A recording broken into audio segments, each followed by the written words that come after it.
പാർലമെന്റിന്റെ വർഷകാല സമ്മേളനത്തിന് ഇന്ന് തുടക്കമാകും. പഹൽഗാം ഭീകരാക്രമണത്തിനും ഓപ്പറേഷൻ സിന്ദൂറിനും ശേഷം ചേരുന്ന ആദ്യ സമ്മേളനത്തിൽ വിവിധ വിഷയങ്ങൾ ഉന്നയിച്ച് കേന്ദ്രത്തെ പ്രതിരോധത്തിലാക്കാനാണ് പ്രതിപക്ഷത്തിന്റെ നീക്കം. ബീഹാറിലെ വോട്ടർ പട്ടിക പരിഷ്കരണവും ഇന്ത്യ മുന്നണി ഉന്നയിക്കും. ആദായനികുതി ഭേദഗതി ബില്ലടക്കം 12 ബില്ലുകൾ പാർലമെന്റിന്റെ പരിഗണനയ്ക്ക് വരും.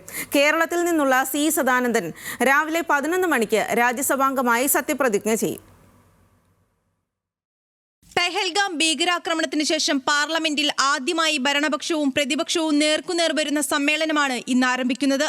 പാകിസ്ഥാനെതിരെ ഇന്ത്യ നേടിയ വിജയം പ്രധാനമന്ത്രിയുടെ നേട്ടമായി അവതരിപ്പിക്കാനാണ് BJPയുടെ നീക്കം.